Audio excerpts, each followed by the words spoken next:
Dans cet épisode, on accueille une entrepreneuse avec plusieurs casquettes qui excelle dans chacune de ses domaines d'activité. Elle est serial entrepreneur avec l'espace Oishi Asada, un espace food and design, un endroit que j'aime beaucoup d'ailleurs, c'est super apaisant. Elle construit aussi son empire dans le domaine de l'immobilier. Elle est aussi membre du board Ma French Tech Mayotte. Exactement. Vous l'avez sûrement déjà vu sur Facebook du côté de l'intervieweuse. Aujourd'hui, elle est de l'autre côté du micro. C'est une entrepreneuse qui m'inspire par son parcours, ses valeurs et son leadership et sa communication. Rouania Kamardine, bienvenue dans Entreprendre sur une île. Comment tu vas? Bonjour Yankoub, merci beaucoup de me recevoir. Je vais très bien, je te remercie. Super. Ce qu'on va faire maintenant, on va commencer par revenir un peu sur ton parcours, mais juste un peu avant, j'aimerais te poser la première question, et pour moi c'est la plus importante, c'est pourquoi? Pourquoi tu fais tout ce que tu fais aujourd'hui? Qu'est-ce qui te motive à te lever chaque matin pour exercer tes activités? Pourquoi? Pour donner vie à une vision, simplement. On imagine beaucoup de choses, on a beaucoup d'idées qui viennent à l'esprit, et puis un jour on se dit mais pourquoi est-ce que je ne les réaliserai pas? Et c'est comme ça que en se donnant la chance, l'opportunité de réaliser les choses pour donner vie aux visions que l'on a dans nos têtes. Et c'est quoi ces visions exactement? Alors ça dépend du projet. Ça dépend du projet, mais des fois c'est parce qu'on a repéré quelque chose qui nous manque et qu'on aimerait voir, et qu'on se dit qu'on n'est peut-être pas les seuls à avoir envie d'avoir cet espace ou ce salon de thé ou cet espace culturel ou bien ce lieu où l'on peut se retrouver, se rencontrer, etc. Et donc c'est comme ça que les choses se sont passées pour nous. Super intéressant. Mais moi, ce que j'aimerais savoir, c'est, parce qu'aujourd'hui, tu as quelques années derrière toi, donc dans le domaine de l'entrepreneuriat, et ce que je voulais savoir, c'est ta toute première motivation, c'est ce qui t'a motivé au début de te lancer. Parce qu'il me semble que tu t'es lancé aussi avec ta sœur au petit début. C'était quoi cette première motivation, ce premier élan qui t'a permis du coup de te lancer? Alors, c'était vraiment ma sœur. Parce que j'avais beaucoup d'idées. Pardon. Et au départ, j'avais l'idée de proposer moi des pâtisseries anglo-saxonnes parce que je trouvais ça très joli, très beau. Les layer cakes, les décorations, etc.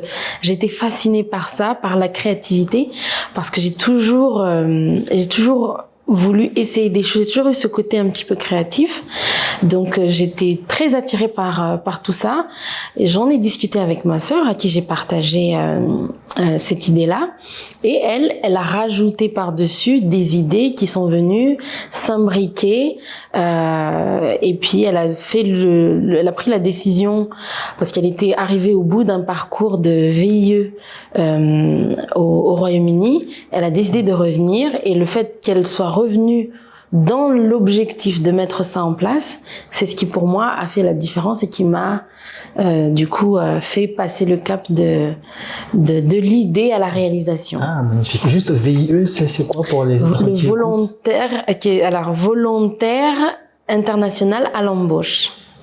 D'accord, ok, magnifique. Et maintenant, quelques années plus tard, qu'est-ce qui aujourd'hui te maintient motivé et déterminé à faire tout ce que tu fais encore aujourd'hui?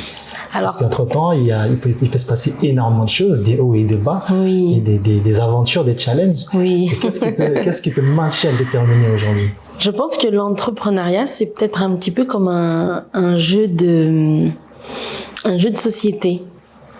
Donc on bouge ses pions, on regarde comment le marché réagit, comment les partenaires réagissent, comment les clients réagissent, quelle est la réponse que l'on obtient, etc. Et c'est une grande liberté que celle d'entreprendre.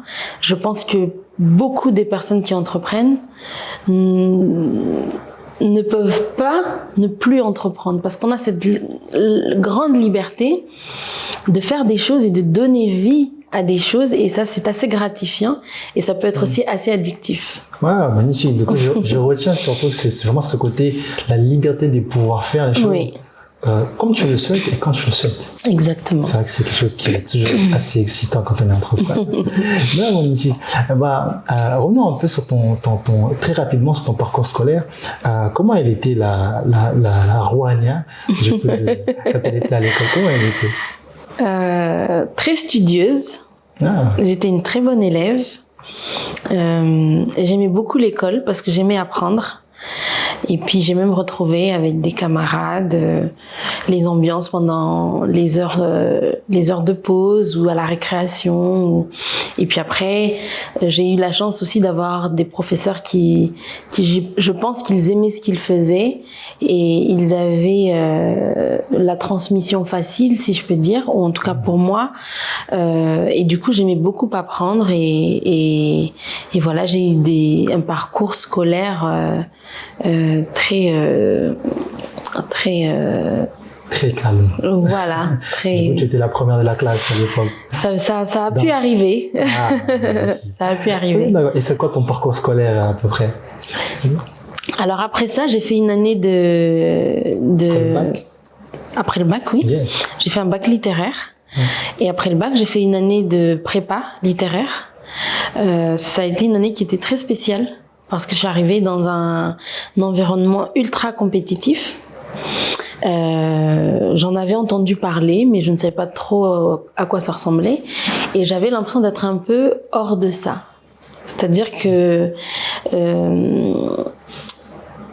je voyais, le jour de la rentrée, on faisait connaissance. Bonjour, comment tu t'appelles? Et la première question, c'était quelle mention tu as eu au bac? Oh. Mais vraiment, c'était pas, je ne sais pas quelle question les gens se posent au départ, mais c'était quelle mention tu as eu au bac, et c'était une façon, j'avais l'impression que c'était une façon pour chacun de se situer par rapport à l'autre. Donc, premier jour, je sens cette hyper compétitivité, et c'est pas quelque chose qui me fait très plaisir ou qui m'enchante beaucoup, parce que j'ai toujours eu cet état d'esprit où on ne se compare pas. Voilà, chacun ses atouts, etc. On ne se compare pas. Donc c'était très bizarre pour moi parce que j'avais aussi le sentiment de beaucoup d'hostilité. Donc la compétition, mais dans le sens de l'hostilité de je vais te battre pour prouver que je suis meilleure que toi. C'était où exactement? Alors j'étais à Paris, au lycée Hélène Boucher, dans le 20e arrondissement de Paris. Ça, c'est challengeant. Et voilà, j'ai voulu abandonner, j'avoue.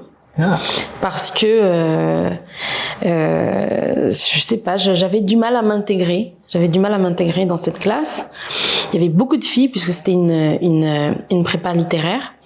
Beaucoup de filles, et c'est vrai que parfois les filles elles ont ce côté aussi un peu comment on dit ça? Challenger, on va dire ça comme ça. Non, mais un peu petty, tu vois. En français ou pour ceux qui ne se connaissent pas? Oui, j'arrive pas à retrouver le mot français, mais beaucoup d'hostilité en tout cas. Beaucoup d'hostilité et parfois. Oui, la concurrence, mais la concurrence parfois. Moi, j'ai été dans des classes où il pouvait y avoir de la concurrence, mais de la bonne concurrence. Mais là, j'avais l'impression qu'il y avait quelque chose d'hostile. C'est une concurrence qui était un peu toxique. Oui, un petit peu. Et puis, je me suis pas fait beaucoup d'amis dans cette classe. Et puis, j'avais l'impression de pas vraiment être à ma place. Donc, j'ai fait une année qui était presque blanche, où j'ai pas beaucoup travaillé. Bon, faut pas dire ça. Hein. Tu as fait de ton mieux. Non plus. Ah. J'ai juste passé l'année, puis l'année c'est fini et voilà. Et après tu es rentrée à Mayotte directement? Non, après je suis allée à la fac d'anglais parce que j'ai toujours beaucoup aimé les langues et donc je suis allée à la fac d'anglais et puis j'ai fait une licence en anglais et après je suis rentrée. Et j'ai travaillé un petit peu dans le cabinet d'avocat de mon père pendant 2 ans, 2 bonnes années où j'ai beaucoup appris. C'était très enrichissant, j'ai beaucoup aimé. Et puis je travaillais avec mes parents, ce qui était aussi un plus pour moi. Et puis après, j'ai décroché un job au vice-rectorat. À l'époque, c'était encore le vice-rectorat en tant que prof d'anglais. Et j'ai été prof d'anglais pendant 4 ans au collège de Tingoni avant de lancer l'aventure Janen Okamas. Magnifique. Bon, pour ceux qui ne le savent pas, son père c'est Mansour Kamardine pour le coup. Et du coup, vu que tu as pu voir quand tu as été dans ton parcours scolaire, tu as été beaucoup challengé. Et après, tu as basculé dans une autre fac, dans une autre discipline. Toi, qu'est-ce que justement c'est ton parcours après le bac à l'école? Qu'est-ce que tu as pu vraiment apprendre justement des difficultés de ça, qui aujourd'hui te servent encore comme compétences ou comme réseau ou peu importe? Qu'est-ce que tu as vraiment gardé tu te dis aujourd'hui, ça, je l'ai appris quand j'étais à l'école et ça me sert aujourd'hui dans ma vie de tous les jours? L'autonomie, beaucoup d'autonomie. Quand on passe de la vie chez ses parents où le matin quelqu'un vous réveille, vous dit d'aller à l'école, de faire ci, de faire ça, tout d'un coup, on doit être quelque part soi-même son propre parent. Donc ça, c'est quelque chose qui n'a pas été facile. Mais qu'avec le temps on réussit à réussir. Le fait aussi de se fixer des objectifs, par exemple tout simplement de réussir son année et de se donner les moyens de la réussir sans les parents ou un grand frère, une grande sœur qui pousse derrière en te disant fais ci, fais ça, fais ci, fais ça. Voilà. Oh, intéressant. C'est vrai que moi, ça a été le cas aussi pour moi. C'était beaucoup d'autonomie et tu commences à apprendre aussi comment gérer ton argent. Oui. Comment, du coup, je veux dire, c'est vraiment être son propre parent et c'est difficile au début, mais une fois que tu commences à t'y habituer, on s'habitue à la torture. C'est ça. Super. Du coup, moi, ce que je voulais savoir aussi, c'était, tu vois, nous, on construit plus ou moins nos croyances en fonction du coup de notre entourage. Et toi, pour toi, c'était qui dans ta jeunesse, c'était qui tes premiers modèles de réussite?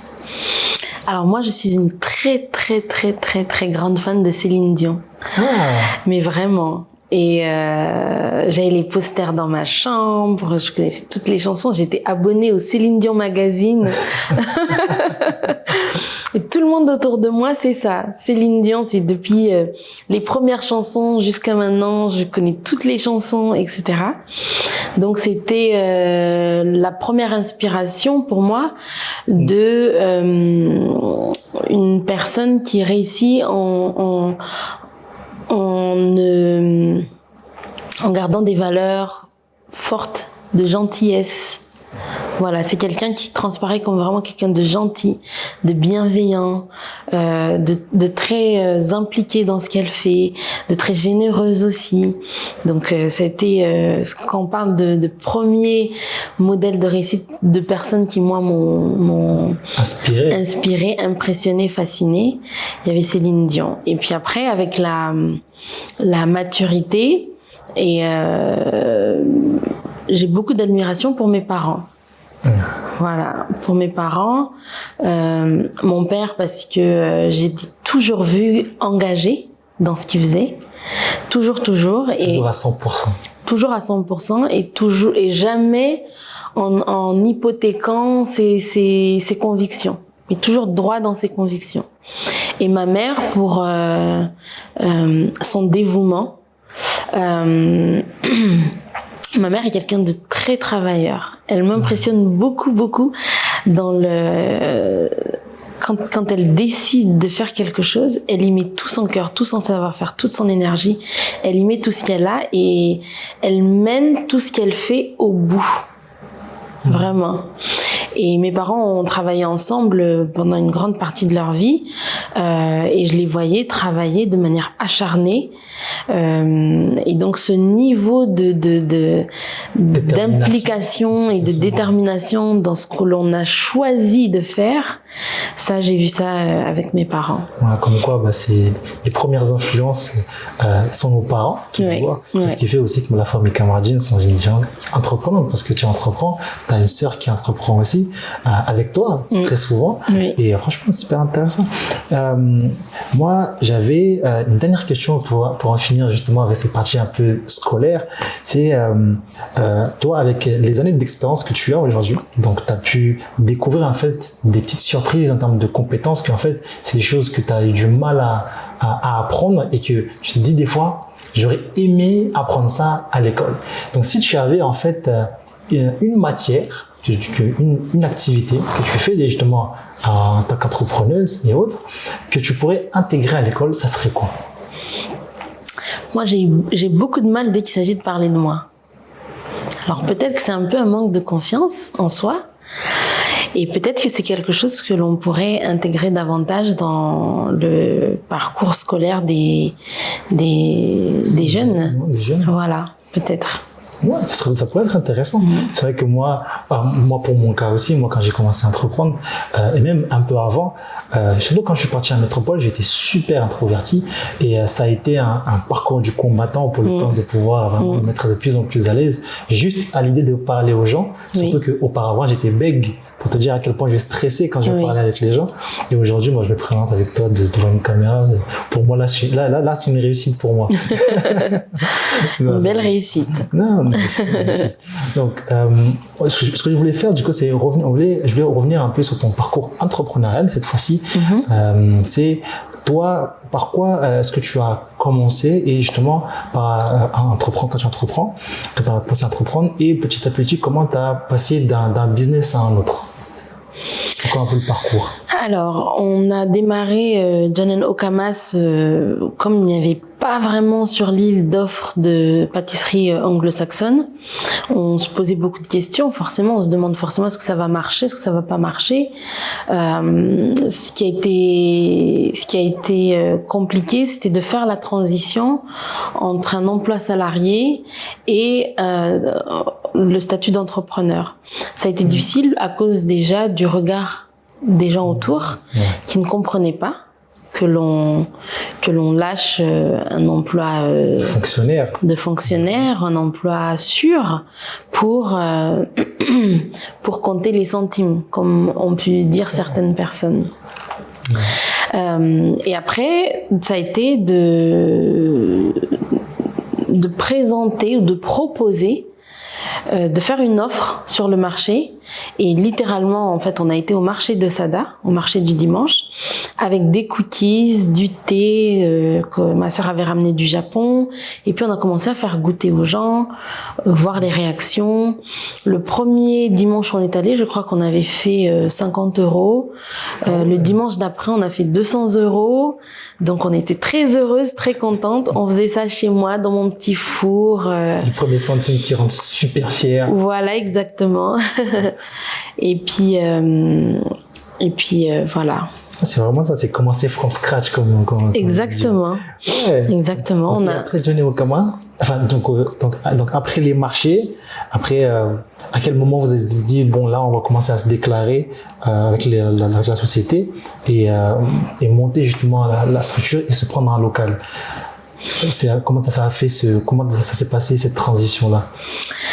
Alors le local est arrivé 2 ans après. Si mes souvenirs sont bons, parce que on avait des économies qu'on avait faites au départ et on a tout mis dans de l'équipement. Donc on a acheté du matériel, des fours, des tables en inox, etc. Il nous restait plus rien. Et puis on a aménagé chez nos parents. Dans le garage, on a aménagé le labo de pâtisserie, donc électricité, carrelage, tout ce que voilà, plomberie. On a on a dû faire l'électricité pour passer sur un courant triphasé, etc. Donc beaucoup de frais. Et puis une fois qu'on avait fait tout ça, on n'avait plus d'argent, donc plus de possibilité de louer un local pour ouvrir un salon de thé. Parce que dès le départ, le projet, c'était un salon de thé. On a décidé donc de vendre en ligne uniquement, d'abord sur les réseaux sociaux, Et puis le site internet est arrivé après. Sur les réseaux sociaux, on présentait notre savoir-faire, ce qu'on faisait, ce qu'on proposait. Et puis on a eu les premières commandes pour des mariages. Et puis après sont arrivés les gâteaux d'anniversaire, etc. Et l'aventure a démarré comme ça. Juste le fait d'y penser, la salive déjà un peu, parce que je sais à quel point les gâteaux sont super bons. Magnifique. Donc, et après John et Okama, qu'est-ce que tu t'es, sur quel business tu t'es lancé juste un peu après? Après John and Okamas, mon père a alors, je vais peut-être reprendre. Donc, après John and Okamas, mon père est venu avec une idée parce que mon père, sa mère est originaire du village de Mbwanatsa. Et c'est un peu le village de son enfance. Il a là-bas une maison en bord de plage. Et puis, il m'a dit un jour, John, ici, on lançait une activité d'hébergement en bord de mer. Et donc, on a commencé à exploiter du coup le bâtiment qu'il a là-bas pour en faire aujourd'hui ça s'appelle le Bee & Baobab. C'est en bord de mer et voilà. Ensuite est arrivé Oishi. Oishi est arrivé parce que on voulait proposer des choses complémentaires au gâteau d'anniversaire. Donc tout ce qui tourne autour du gâteau d'anniversaire et de la fête de l'anniversaire.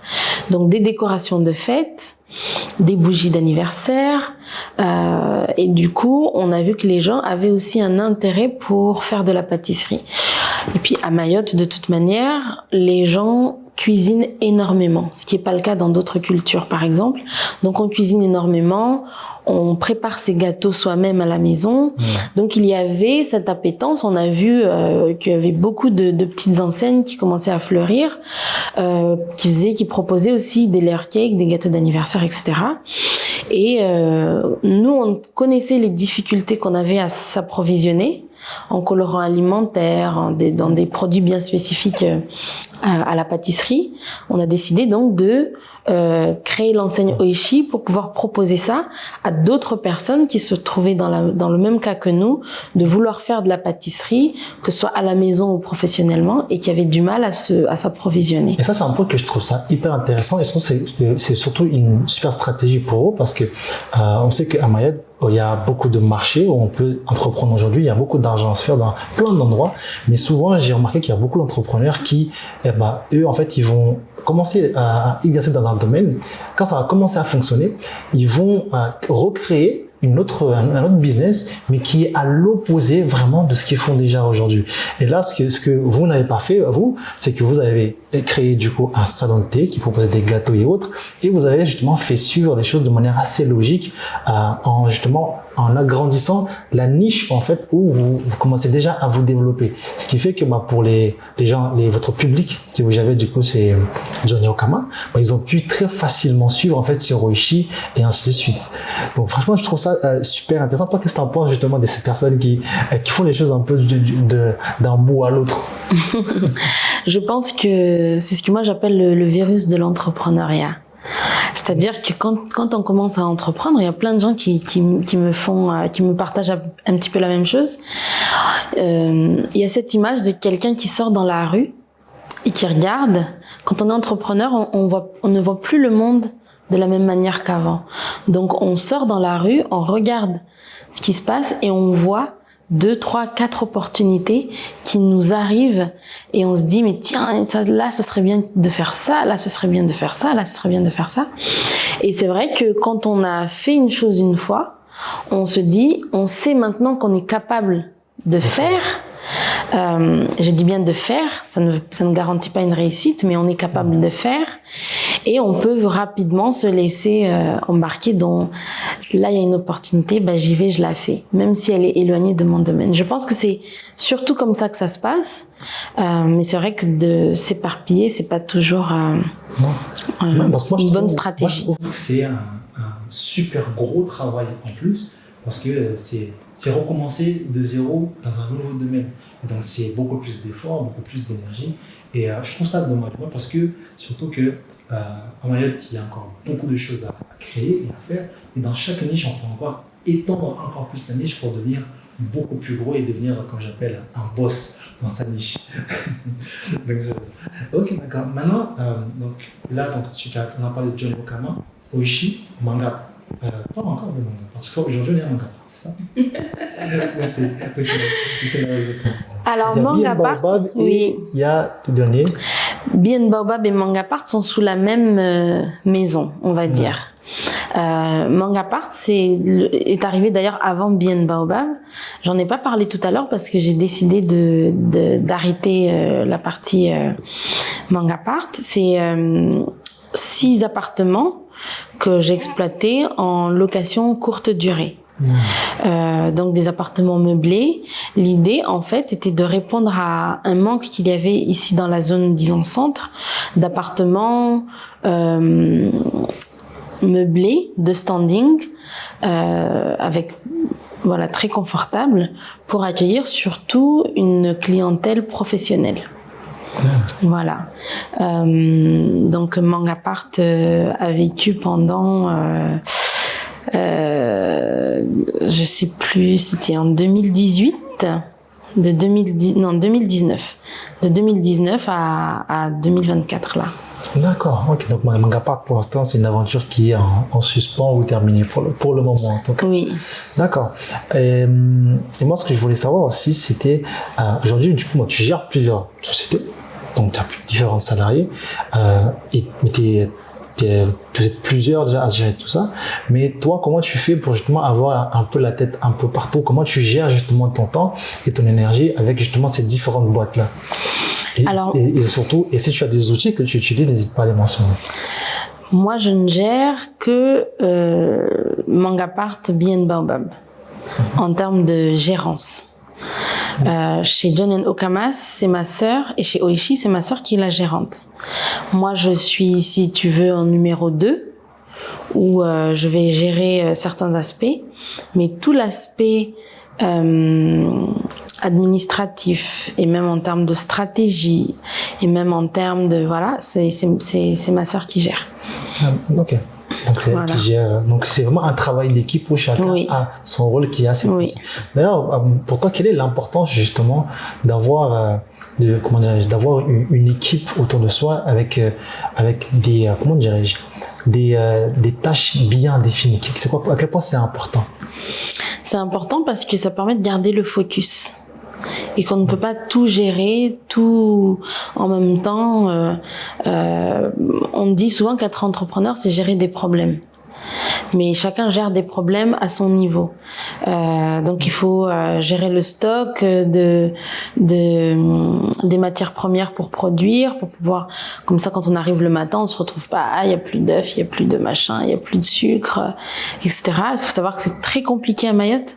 Parce qu'on vit sur une île, que tout vient par bateau et qu'au moindre pépin, c'est la pénurie. Quand c'est pas le sucre, c'est la farine. Quand c'est pas la farine, c'est le beurre.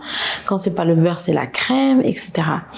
Donc, on ne peut pas gérer tous ces aspects-là. Chacun doit pouvoir gérer un aspect et diminuer la charge mentale. Ça, c'est très important quand on entreprend. La charge mentale est énorme, énorme. Et on peut vite être submergé, développer une espèce de fatigue psychologique si on n'arrive pas à déléguer ou qu'on n'arrive pas à faire confiance aux autres pour assurer dans le domaine dans lequel on les a placés. Donc déléguer, c'est super important pour pouvoir faire en sorte que tout ça fonctionne super bien. Oui. Ok. Et donc maintenant, donc tu as plusieurs employés maintenant. Et moi, ce que je voulais savoir justement, c'est selon toi, en fait, c'est à quel moment c'est le meilleur timing pour justement agrandir son équipe et prendre du coup un salarié. Quelles sont un peu les conditions pour toi, donc qui justement regrouperait tout ça pour pouvoir prendre cette décision de s'agrandir? Alors, c'est le moment où on sent que on n'y arrive plus tout seul et où il faut que les finances suivent aussi. C'est-à-dire que c'est le moment où on sent que prendre quelqu'un va ramener de la valeur supplémentaire plutôt que d'en retirer dans la boîte. C'est-à-dire que, par exemple, si je reviens sur Janan Okamas, au départ, j'ai 3 commandes de gâteaux d'anniversaire par semaine. 3 commandes de gâteaux d'anniversaire par semaine. On est 2, on gère, on arrive à les faire. Ça nous rapporte, mettons, 150 €. Les conditions ne sont pas réunies pour embaucher quelqu'un. Par contre, si je passe à 20 gâteaux d'anniversaire par semaine, là, je peux commencer à étudier l'éventualité de faire venir une personne supplémentaire, parce que ça veut dire que la demande, elle est forte. Je n'arrive pas à répondre à la demande. J'ai besoin vraiment de faire venir quelqu'un, sinon je suis obligée de refuser des commandes, et donc à ce moment-là, ça fait un manque à gagner pour l'entreprise. Donc je fais venir quelqu'un pour maintenir ou pour augmenter notre capacité à produire. Et à créer de la valeur. Donc c'est vraiment un ressenti tout d'abord, et ensuite il faut aussi que l'argent suive et la demande puisse suivre aussi. Oui. Donc pour que la personne ne soit pas un poids, oui. Vraiment, oui. Mais surtout un atout pour gagner en productivité et servir et agrandir son marché. C'est ça. Ah, magnifique. On s'est connus d'ailleurs grâce à un de tes employés, on en parlait, dédicace à Hatab, le chef Hatab, le meilleur chef Kisto. Donc, et lui, en fait, lui, il m'a beaucoup vanté justement ta communication et ton leadership. Et pourtant, aujourd'hui, quand on gère justement plusieurs personnes, on travaille surtout en équipe, pour toi, quelle est l'importance justement d'avoir une bonne communication et un bon leadership? Alors d'abord, pour travailler avec des gens, il faut qu'il y ait une confiance mutuelle. C'est-à-dire que si je te confie une tâche, je dois avoir confiance en ta capacité à la réaliser selon mes attentes. Quand je dis mes attentes, je veux dire les attentes de l'entreprise, selon les standards que l'entreprise s'est fixés. Si par exemple, pour revenir à Atwab, si on lui dit en tant que chef cuistot que chez Janan Okamas, et pas pour Rouania, mais chez Janan Okamas, voici ce qu'on attend, voici ce que l'on veut, on lui dit, par exemple, on a besoin que ce soit beau et bon. On regarde après sa capacité à réaliser, à rester dans les valeurs que l'on défend dans cette entreprise-là. Est-ce que ce qu'il nous propose est à la fois beau et bon? Si oui, la confiance est établie, elle se crée, et de la même manière, la personne que l'on emploie doit pouvoir avoir confiance en son employeur, en l'entreprise, parce que on aura respecté ce qu'on aura dit au départ, par exemple, que ce soit il y a quelque chose qu'on retrouve beaucoup ici, c'est parfois les gens travaillent et puis ils sont pas payés à temps ou des choses comme ça. Ça, c'est très important. Les gens travaillent, ils viennent, ils travaillent, ils remplissent leur part du contrat. Vous devez aussi remplir votre part du contrat, que ce soit le salaire, que ce soit si on dit à quelqu'un qu'il aura la liberté de proposer des choses, par exemple, eh bien, on doit lui garantir cette liberté-là. On ne doit pas venir derrière lui dire « Oui, mais pourquoi tu as fait ça? Ça va pas du tout. Qui t'a donné l'autorisation ?» etc. Donc, la confiance, c'est très, très important. Et puis communication claire. La communication claire. Communication claire et voilà. Une bonne exécution aussi. Voilà. C'est ça. Mais donc quand on travaille du coup avec des gens, donc souvent les émotions peuvent monter, comme peuvent descendre. Donc d'où la difficulté du coup de justement travailler avec les gens. Comment tu gères, comment justement gérer justement ou même anticiper les potentiels conflits qui peuvent arriver à parfois quand on travaille du coup en équipe? Alors la première chose, c'est que en tant qu'entrepreneur, il ne faut rien prendre personnellement. Rien, jamais. Certaines personnes peuvent avoir un problème personnel. Ça peut arriver. Des personnalités qui ne s'accordent pas, etc. il m'est arrivé, moi, d'avoir deux personnes qui ne s'entendaient pas et de leur dire, écoutez, vous êtes des adultes, moi je veux pas connaître vos conflits, soit vous êtes capable de travailler ensemble, soit vous n'êtes pas capable de travailler ensemble.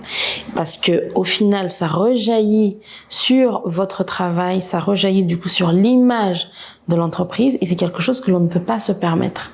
On ne peut pas se permettre, nous on accueille du public, par exemple, que quand les gens viennent, on voit clairement sur votre visage, vous n'êtes pas accueillant parce que vous êtes en état de stress, parce que vous venez de vous disputer avec le collègue, etc. Ça n'est pas acceptable. Donc vous réglez vos problèmes. Si vous n'êtes pas capable de régler vos problèmes, on sera obligé de prendre une décision derrière. Voilà. Effectivement. C'est vrai que c'est toujours un challenge vraiment énorme de travailler avec des humains. Et là, c'est un domaine, par exemple, où le fait d'avoir été enseignante, ça m'a beaucoup apporté dans la gestion, on va dire, des personnes. Même si je suis consciente de certaines lacunes que j'ai, je n'aime pas apporter la mauvaise nouvelle. C'est quelque chose de très difficile pour moi. Mais voilà, quand il y a des conflits entre les gens, quand les performances ne sont pas au rendez-vous, etc., d'arriver à le dire.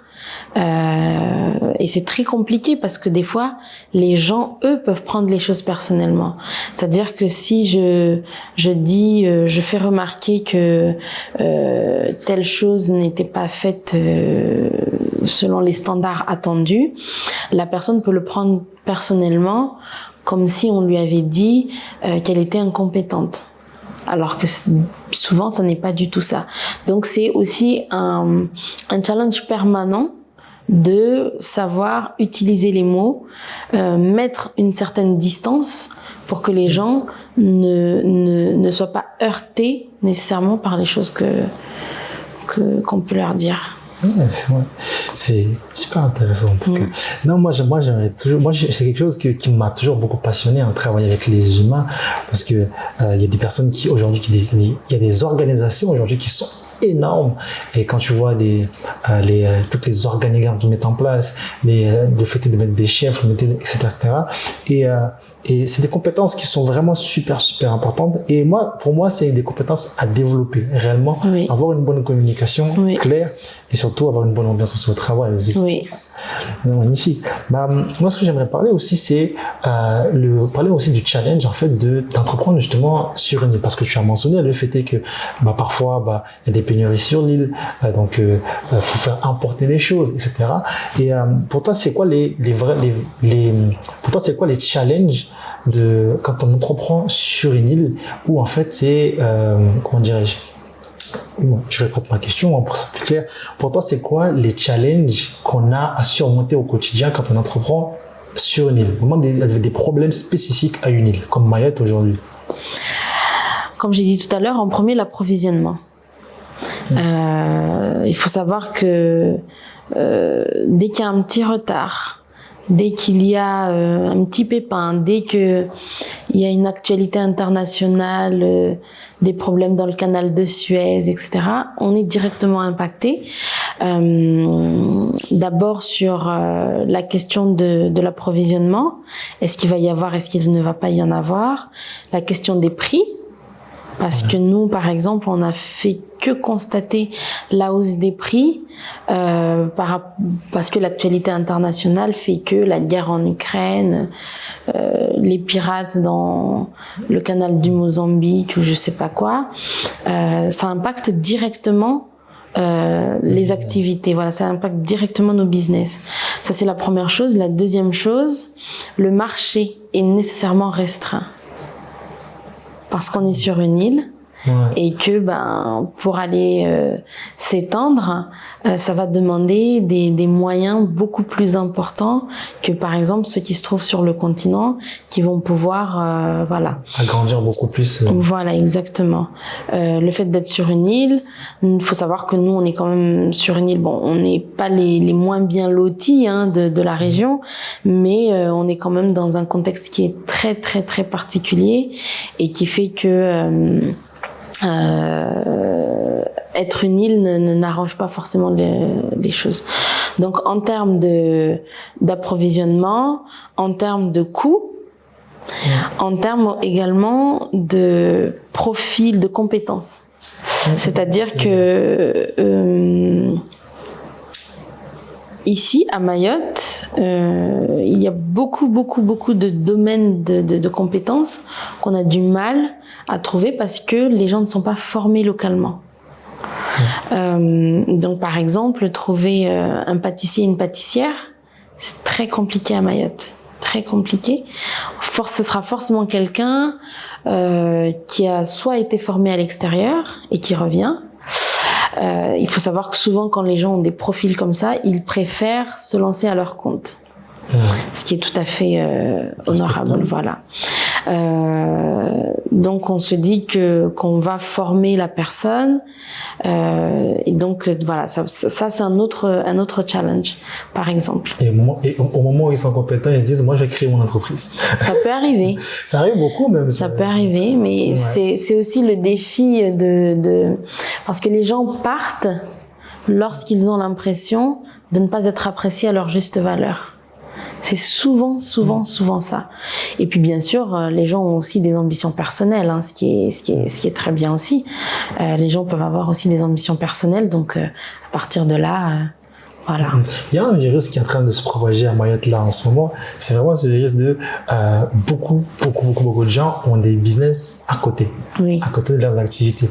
Et ça montre bien aussi l'état d'esprit de Mayotte en ce moment. Donc c'est vrai qu'il y a comment dirais-je, on est une île qui est en train de se développer vraiment énormément et beaucoup de marchés sont à prendre encore.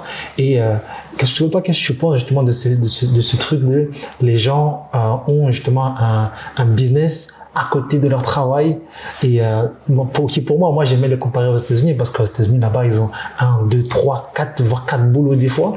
Et toi qu'est-ce que tu penses de ça? Moi je dis c'est le virus de comment dirais-je des États-Unis, tu vois, même si c'est pas comparable aux mêmes échelles. Toi qu'est-ce que t'en penses?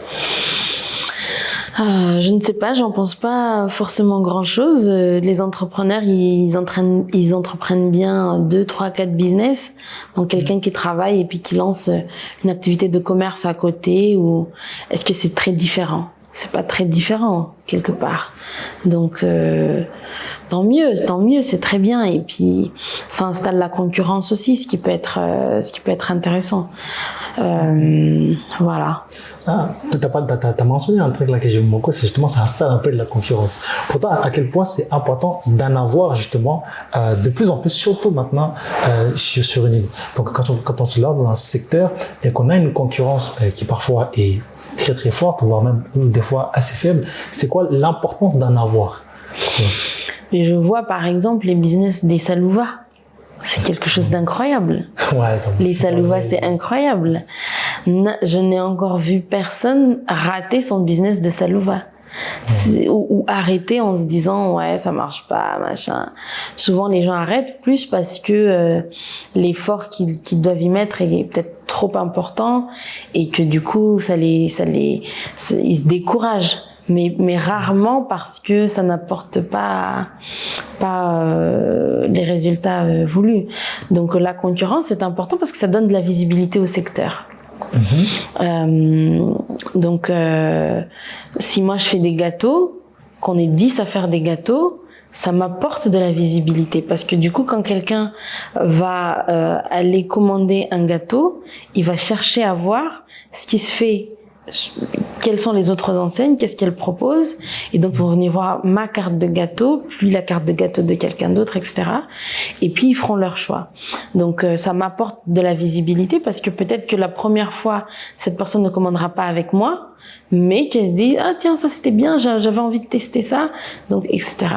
Donc la concurrence c'est quelque chose d'assez intéressant parce que ne serait-ce que dans l'image que ça donne auprès du consommateur, de dire oui, mais si tout le monde fait ça, c'est que c'est quelque chose qui est sympa. Ouais, en plus, la concurrence, ça augmente aussi le niveau de consommation. Exactement. Quand on donne cet exemple de quand on a un Pepsi ou un Coca, on se dit moi je prends l'un ou l'autre. Donc dans tous les cas, je consomme. Alors que si on propose que un Coca, c'est soit je prends, soit je prends pas. Donc la concurrence, c'est quelque chose qui est assez qui est bien aussi. Mais pour moi aussi, c'est quelque chose qui pousse aussi à exceller dans son domaine, devenir meilleur. Parce que quand tu sais que lui à côté il fait super bien, lui à côté il fait super bien, moi quand je vais venir là-dedans, faut que je propose quelque chose de spécial, faut que je propose quelque chose de meilleur ou de différent. Donc ça augmente aussi le niveau d'exigence des gens et surtout les personnes ils vont être dans une tendance vraiment assez comment dirais-je, assez je vais faire meilleur. Parfois, c'est meilleur pour soi-même ou des fois, je me dis, je vais être meilleur que l'autre et c'est pas mauvais. Donc, évidemment, on n'essaie pas de briser celle des autres. Mais tant que tu dis, je vais être meilleur que la personne, c'est une bonne concurrence parce qu'elle est saine, parce que ça pousse les gens à exceller. Donc, ça te sert autant à toi, autant au business de personnes, mais autant aussi à l'île parce que maintenant, on a des personnes qui nous proposent des choses de qualité. Vraiment, moi je disais souvent avec un associé à Mayotte, ça manque beaucoup de premium parce que souvent dans certains domaines, il n'y a pas suffisamment de concurrence. Et donc ceux qui sont là, ils sont sur un canapé comme ça, ils sont tranquilles, tu vois. Et donc moi la concurrence c'est vraiment quelque chose de super bien pour moi. Moi je pense comme ça. Maintenant, on sait qu'on a parlé beaucoup d'entrepreneuriat, on a parlé un peu de toi, on a parlé un peu de différents business, mais on n'a pas parlé dans le sujet qui, en réalité, est le centre du sujet, c'est l'argent. Money, money, money. Exactement. Est-ce que tu es riche?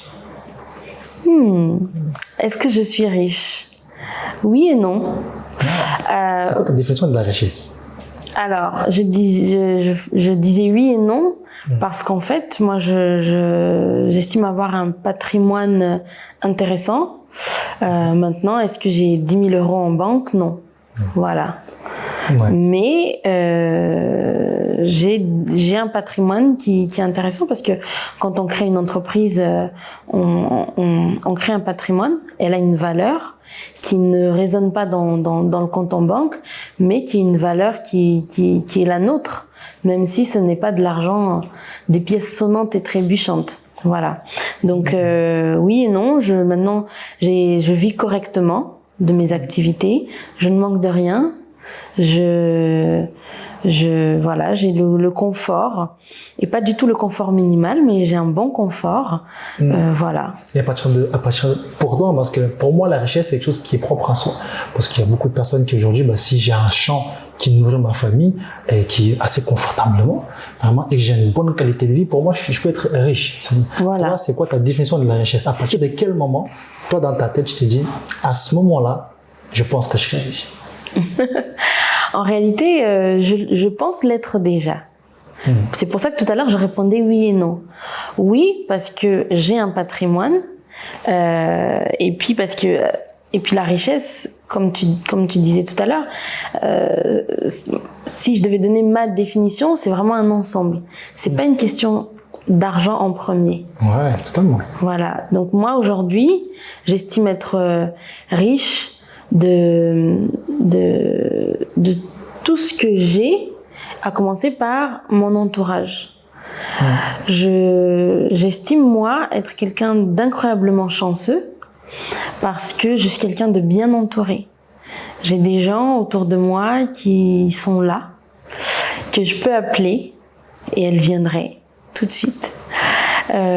Qui m'entourent, qui me protègent, qui me vident la tête quand j'ai besoin, qui me font rire, etc. Et ça, c'est super important, ça fait partie de mon équilibre. Donc j'ai cette richesse-là d'avoir beaucoup de gens, ou en tout cas voilà, un système de soutien, comme on dit, qui est très solide autour de moi. Je m'estime très chanceuse aussi parce que je suis en bonne santé, j'ai mes parents avec moi, j'ai ma famille, j'ai mes 2 grands-mères qui sont déjà très très âgées et que j'ai la chance d'avoir encore à ce jour. Super. Voilà, que j'ai plaisir à visiter, à titiller, à embêter. Voilà, donc. Mamie chérie, comme on dit. Voilà, exactement. Donc, I count my blessings. Vraiment. C'est-à-dire que.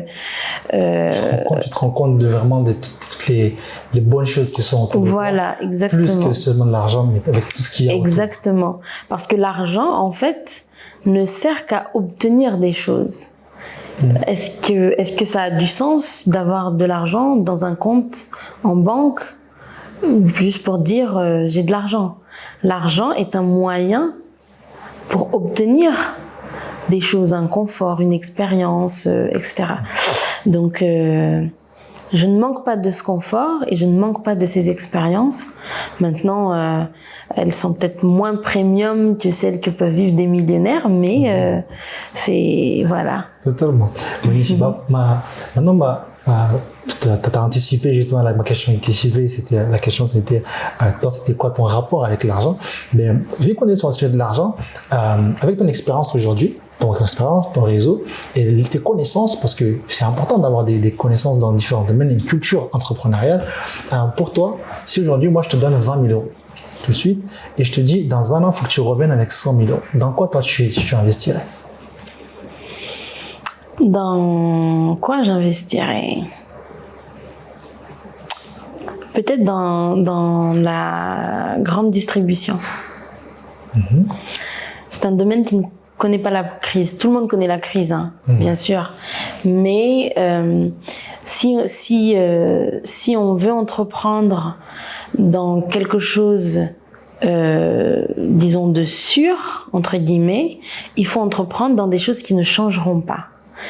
C'est-à-dire, qu'est-ce que les gens ont besoin de faire, de consommer, etc. L'alimentation en fait partie. Il y a d'autres choses, hein, je pense peut-être la santé aussi. Donc c'est des domaines, on se lance, si on fait ça bien, a priori, il n'y a pas de raison. Ouais, c'est vrai que c'est un domaine qui a une pleine expansion et surtout manger, c'est quelque chose vital. Voilà. Donc qu'on veuille donc ou non, ce sera soit dans la grande distribution, soit dans l'agriculture. Agriculture, pourquoi l'agriculture? Parce que les gens ont besoin de manger, comme on vient de dire. C'est vrai, et que ici, par exemple, à Mayotte, on sait qu'on n'a pas encore atteint l'autosuffisance alimentaire. Si avec 20 000 euros, on peut équiper une exploitation pour qu'elle ait un rendement le plus maximal, je pense que c'est possible au bout d'un an de revenir avec 100 000 euros de chiffre d'affaires. D'accord, ouais, super intéressant. On a parlé du coup, on a assez parlé du coup du bon côté des choses, d'entrepreneuriat et tout le fantasme qu'il y a autour, mais il y a aussi les échecs. Il n'y a pas longtemps, Johnny Okama a fermé du coup à Combani. Est-ce que pour toi c'est un échec? Alors, pas vraiment. 5 ans, il me semble. Oui, c'est pas vraiment un échec. Pour moi, c'était la décision qu'il fallait prendre et peut-être même qu'on a mis un peu trop de temps à la prendre. Voilà, parce que le contexte a fait que l'établissement n'arrivait plus à vivre de lui-même et à faire vivre tout l'écosystème qu'il y avait autour. Parce que le contexte sécuritaire, parce que le contexte social, parce que voilà, tous ces éléments-là ont fait que peut-être nous aurions dû beaucoup plus tôt repenser le projet. Repenser le projet. John Okama n'est pas mort du tout. Le salon de thé a fermé. Peut-être que les gens ont pensé que c'était fini, mais c'est pas fini. On peut encore retrouver des pâtisseries chez Oishi ou à la commande, en livraison, etc.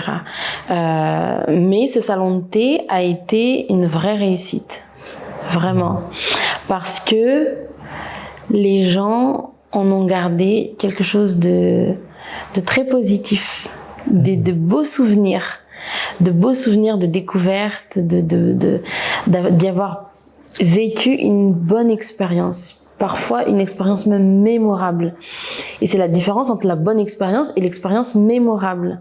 L'expérience mémorable, ça veut dire qu'on a marqué un moment précis dans la mémoire des gens avec des images fortes ou peut-être des sensations fortes, des émotions fortes, un goût, une expérience d'avoir mangé quelque chose qui nous a marqué et qu'on s'en souvient et qu'on a pris en photo et que on regarde avec voilà.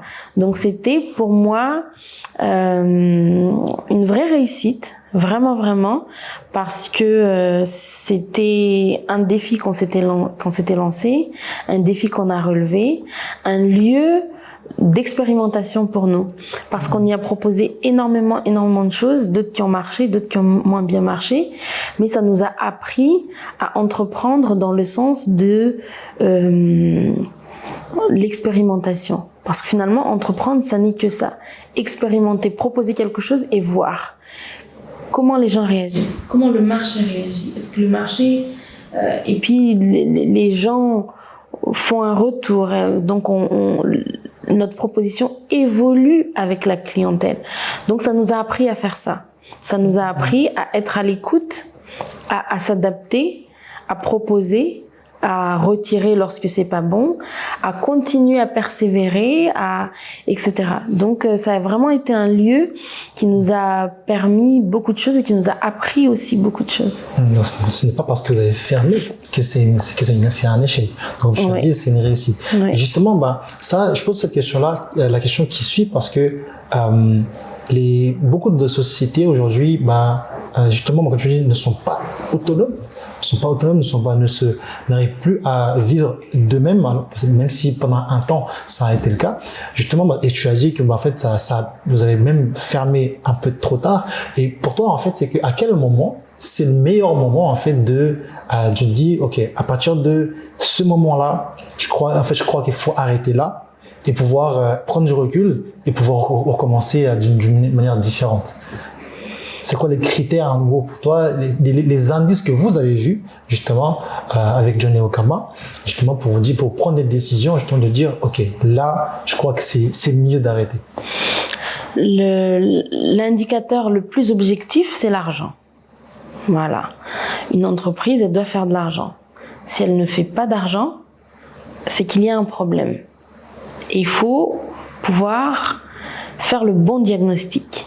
C'est-à-dire que par exemple, si vous faites quelque chose et que ça marche bien et qu'après ça marche plus, il faut voir la question dans son ensemble, dans son environnement, que ce soit l'environnement, le contexte social, mais aussi l'environnement, c'est-à-dire le marché.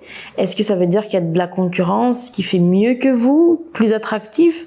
Parce que soit c'est meilleur, soit les prix sont plus attractifs, soit etc.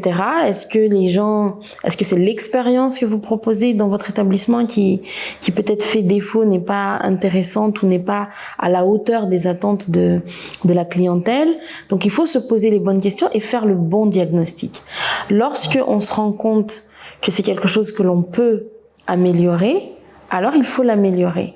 Par exemple, si vous avez quelqu'un qui fait vos pâtisseries et que la qualité n'est pas au rendez-vous, réglez ce problème-là, parce que c'est peut-être ça. Si les gens viennent et qui vous disent oui, mais la qualité de vos produits a baissé, il faut l'entendre, l'accepter et le corriger. Donc pas d'ego, surtout pas d'ego. On laisse son ego de côté, on écoute, on entend. Parfois, on peut demander à ses clients, mais du coup, vous venez un petit peu moins, pourquoi vous venez plus nous voir? Faire le bon diagnostic. Bon, j'ai beaucoup d'idées là, donc je me perds un peu, je reprends. Ouais, du coup, pour faire suivre justement ce que tu dis là, tu vois là, donc en gros, faut avoir cette flexibilité en tant qu'entrepreneur, oui, de pouvoir en fait s'adapter et se réinventer justement, oui, en fonction du coup des retours des clients. Oui. Surtout oui. ça. Ça c'est très important. Donc il faut savoir écouter. Il faut savoir entendre et il faut savoir accepter et laisser son ego de côté et de dire, ne pas se dire oui mais c'est des haters, parce qu'on aime bien dire ça maintenant, c'est des haters, c'est des rageux. Non, pas toujours. Parfois, c'est le cas, mais pas toujours. Il faut savoir l'entendre, il faut savoir, du coup, corriger ses erreurs au fur et à mesure que l'on avance, mettre en place peut-être des systèmes qui vous permettent de contrôler la qualité de ce que vous faites, etc. Donc, le premier élément, c'est de faire le bon diagnostic par rapport à son environnement, à son écosystème, au contexte, etc. Lorsque on se rend compte que on est dans ce que l'on peut faire de mieux, bien sûr, on peut toujours faire mieux, mais qu'on est dans un niveau qu'on propose quelque chose de satisfaisant, mais que les chiffres ne suivent pas, eh bien, à ce moment-là, il faut vraiment se poser la question de est-ce qu'on continue ou pas? Parce que soit vous n'êtes pas au bon endroit, et donc votre clientèle ne se trouve pas à cet endroit-là, il vaut mieux aller ailleurs. Soit ce que vous proposez est totalement obsolète, les gens n'en veulent plus, c'est dépassé, il faut l'accepter et arrêter de faire les frais.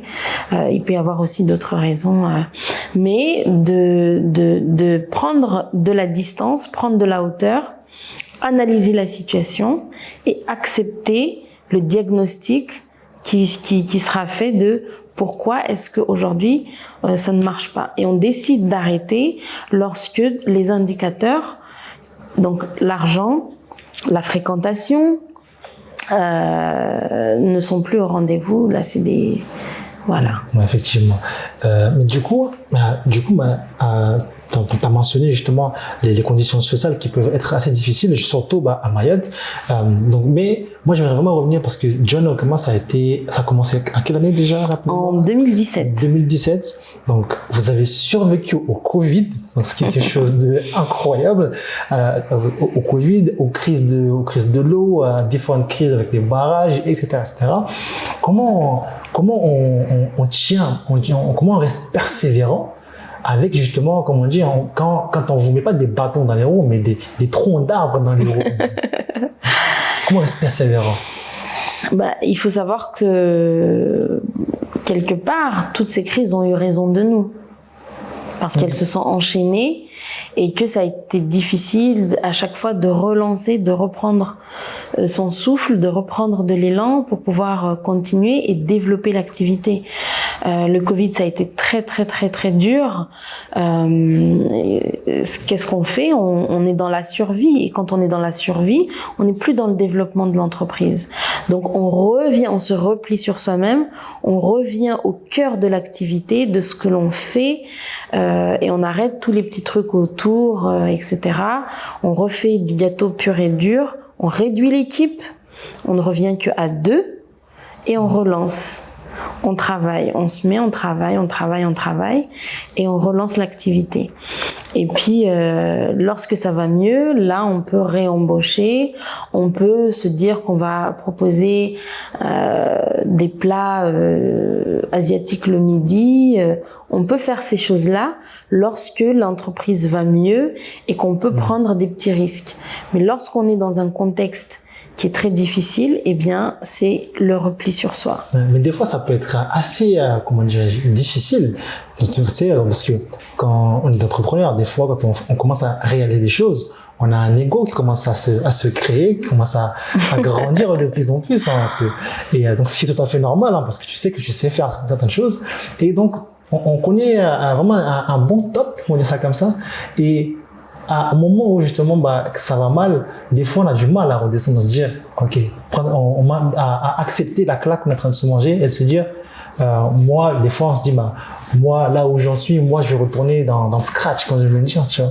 C'est quelque chose qui peut être difficile pour certaines personnes. Qu'est-ce que tu aurais à leur dire justement à ces personnes-là qui ont pu vivre certains hauts et surtout et qui sont redescendus un peu après, parce que et à ce moment-là c'est quelque chose qui on prend un coup psychologique réellement, parce que c'est vrai qu'il y a certaines boîtes, certains entrepreneurs quand ça leur arrive, ils se relancent pas. Tu vois ce que je veux dire? Qu'est-ce que tu aurais à dire à ces personnes qui ont vécu ces choses-là, qui aujourd'hui, comment dirais-je, pourraient en fait se relancer parce que ils ont prouvé en fait auparavant, avant certaines crises-là, qui pouvaient faire qui pouvaient faire en fait ces choses-là. Je leur dirais que d'avoir une bonne capacité de résilience. Ça, c'est important. De laisser l'ego de côté, et que l'ego, c'est un vêtement qu'on porte, mais qu'il faut savoir l'enlever. C'est-à-dire que on a pour soi, pour acquis, les réussites qu'on a faites. Personne ne pourra nous les enlever. Et d'avoir eu sa capacité à faire, ça, c'est quelque chose d'énorme. Lorsqu'on s'est prouvé à soi-même qu'on était capable, mais est-ce qu'on a besoin... Qu'est-ce qu'il nous faut de plus quelque part? On sait qu'on est capable. Donc, ne pas rester figé dans son échec, mais reprendre, comment je vais dire ça, ne pas rester figé dans son échec et voir, plutôt que de voir l'échec, voir plutôt notre capacité à faire, notre capacité à monter très haut, notre capacité, parce que lorsqu'on a appris à créer une entreprise, qu'on a réussi, je ne sais pas, à communiquer des valeurs, parce qu'il y a plein de personnes qui créent des entreprises, mais qui ne communiquent rien. Par exemple, on peut vendre des vêtements sans vendre la marque qu'il y a autour des valeurs. Voilà, exactement. Mais lorsqu'on a réussi à faire ça, c'est quelque chose d'assez remarquable.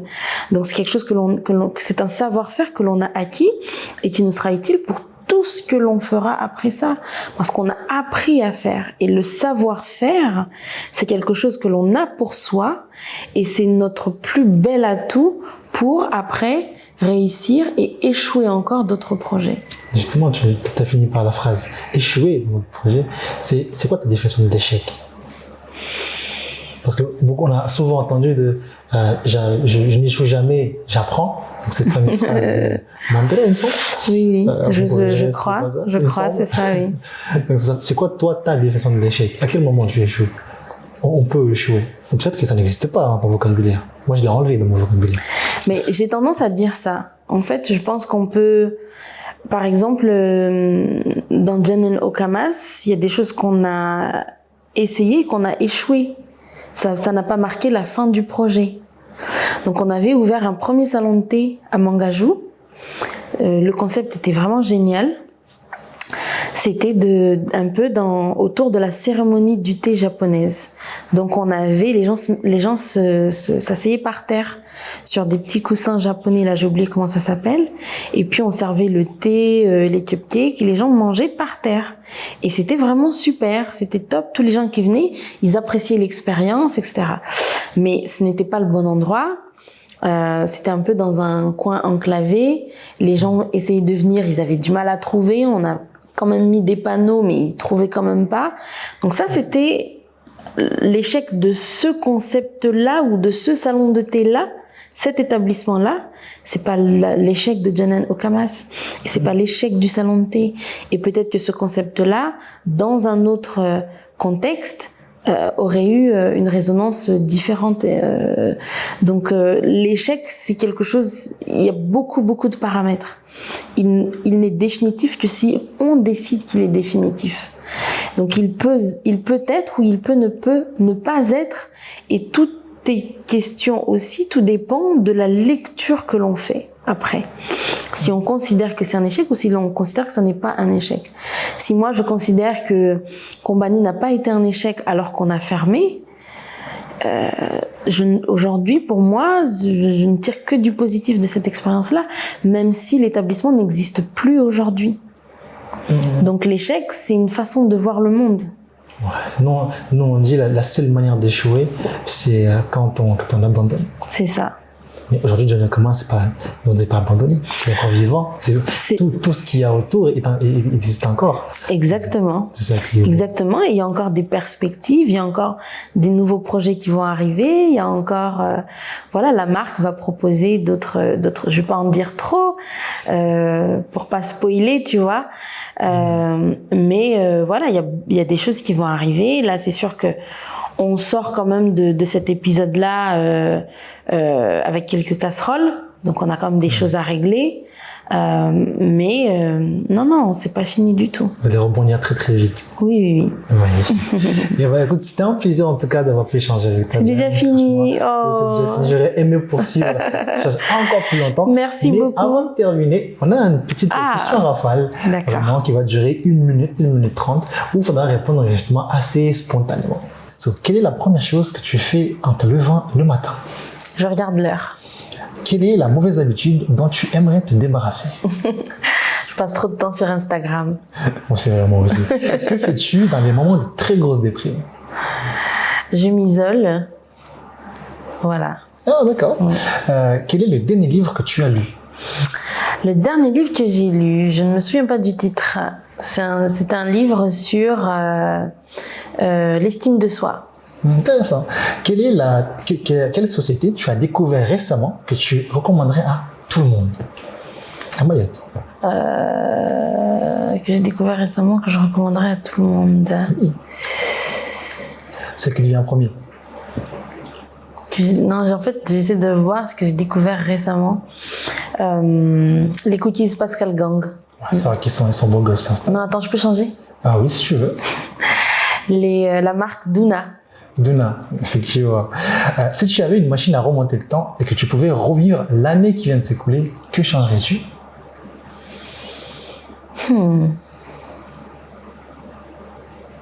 Rien. Rien? Yes. Si tu pouvais intégrer un livre pratique dans le programme scolaire à Mayotte, lequel choisirais-tu? Un livre pratique? Ouais, un livre, peu importe le livre que tu voudrais intégrer. Quand tu dis pratique? T'inquiète pas. On va finir juste avec la dernière des questions. C'est qu'est-ce que tu fais avant d'aller dormir? Je lis. Je lis, oui. Magnifique. En tout cas, merci en tout cas, John Roagna Kamardine. C'était un plaisir en tout cas. Plaisir partagé. Honoré cette invitation. Pour les personnes qui ont aimé du coup ce podcast, n'hésitez pas à mettre en commentaire vos avis, vos retours et surtout mettez en commentaire les personnes que vous souhaiterez qu'on invite justement dans ce plateau pour qu'on puisse échanger avec eux justement pour que vous puissiez en savoir un peu plus sur sa vie. Donc merci Roagna. Merci Yanko.